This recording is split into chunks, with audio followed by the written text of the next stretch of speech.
BJP is trying to reach out to the Christian minority in Kerala, but it is not getting the desired levels. What is the? पहली बात है कि भारतीय Jansangh, Bharatiya Janata party हम समाज के सभी वर्गों को साथ लेकर के चलने वाली पार्टी है। हमें सैद्धांतिक रूप से समाज के सभी वर्गों का साथ लेकर के चलना ये हमारा मूलभूत सिद्धांत है।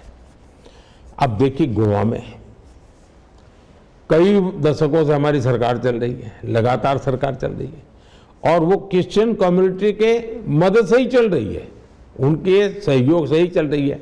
आज नॉर्थ ईस्ट में देखिए, नॉर्थ ईस्ट में हमारी जितनी सरकारें हैं वो ज़्यादातर हमारे मुख्यमंत्री या तो ईसाई हैं, हमारे मंत्रिमंडल के अंदर ईसाई सदस्य हैं, या तो ईसाई समाज ही तो वहाँ है, वोटर सबसे ज़्यादा, उनके वोट से ही हमारी सरकारें बन रही हैं। और इसलिए क्रिश्चियन समाज का हमारे से सहयोग नहीं है, ऐसा आरोप मैं क्रिश्चियन समाज पर नहीं लगा सकता हूँ।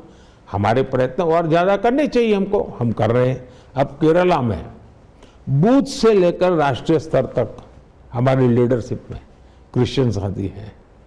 क्रिश्चियन लीडर्स, बिशप्स शायद साल में 5-6 बार मेरे से मिलना जुलना होता है। मेरे यहाँ क्रिसमस भी मैं बड़ा अच्छा फेस्टिवल करता हूँ। LDF, UDF के झूठ से क्रिश्चियन कम्युनिटी तंग आ गई है और मेरे पास आकर के वो उन्हीं की शिकायत करते, बोले हमारे चर्चों के बीच में इतनी लड़ाई करवा दी है, हमारी चर्च की प्रॉपर्टी को इतना संकट में डाला हुआ है, आप हमारी मदद कीजिए। वो भारत सरकार से मदद चाहते हैं, ये मुसीबत में है और मैं इतनी मुसीबत में वहाँ चर्च जी रहा है, उनकी मुसीबतें मैं देख रहा हूँ, हम उसकी चिंता करने।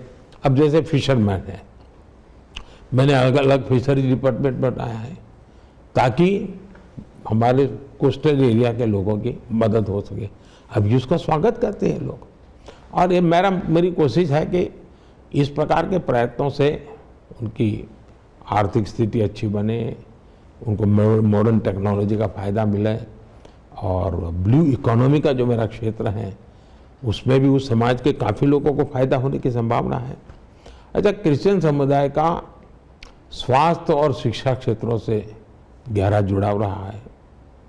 अच्छा, मैं वेटिकन गया तो होली पोप को मिलने गया था, तो बड़ी लंबी चर्चा हुई जी और उनको मेरी सरकार के कामों की काफ़ी जानकारियाँ थी, काफ़ी विषयों पर का और बहुत से मुद्दों में हम बोर्ड पर थे और मैंने तो उनसे कहा कि आप भारत आइए, मैंने निमंत्रण दिया है उनको। हो सकता है शायद अगले साल वो अपना कार्यक्रम बना ही ले। And the Congress and the UDF alleges that you are going soft with CM Pinarayi Vijayan and his family, especially in the case of gold smuggling. Your response? ऐसा है कि हमारा मोदी का सॉफ्ट होना या हार्ड होने का कोई मतलब ही नहीं है। ये काम इंस्टीट्यूशंस करती हैं, स्वतंत्र रूप से करती हैं और न मेरी सरकार ने न प्रधानमंत्री ने ऐसी चीज़ों में टांग अड़ानी चाहिए, मेरा सिद्धांत है। जहाँ तक कांग्रेस और कम्युनिस्ट का सवाल है, मैं कहता हूँ ये एक ही सिक्के के दो पहलू है, ये कोई अलग है ही नहीं। भ्रष्टाचार में डूबी पिनराई सरकार को हमने हमेशा बेनकाब किया है, मेरे यूनिट ने किया है, हमने भी किया है। क्योंकि अब देखिए 15 अप्रैल का भाषण CMRL के साथ सौदे का मुद्दा उठाया, हमने डिटेल में उठाया। गोल्ड स्मगलिंग मामले में CM ऑफिस की ओर हमने बिल्कुल इशारा किया, साफ साफ बता दिया। कम्युनिस्ट पार्टी दो बुराइयों के उस पर कभी पहचान नहीं थी, न परिवारवाद का आरोप होता था कम्युनिस्ट पार्टी पे, न भ्रष्टाचार का आरोप होता था। आज इन दोनों में केरल कम्युनिस्ट पार्टी औरों को भी उन्होंने पीछे छोड़ दिया है। यानी बिहार के कुछ राजनेता और जो बदनाम राजनेता है उससे भी बुरा हाल परिवारवाद का केरल के कम्युनिस्ट पार्टी में दिखता है, उससे भी बुरा हाल दिखता है।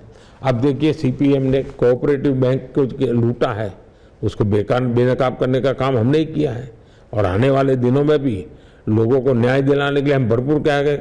और कांग्रेस केरला में बोलेगी इन्हें जेल डालो और अगर मैं जेल डालूंगा तो दिल्ली आकर के बयान करेंगे कि देखिए राजनीतिकों के प्रति विंडिक्टिव है। अब ये दो प्रकार की बातें करने वाले लोगों को देश कभी स्वीकार नहीं कर सकता है जी।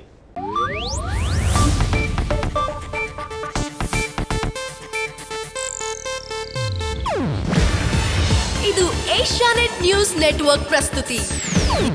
ನೀವು ನೋಡ್ತಿದ್ದೀರಾ ಏಷ್ಯಾನೆಟ್ ಸುವರ್ಣ ನ್ಯೂಸ್.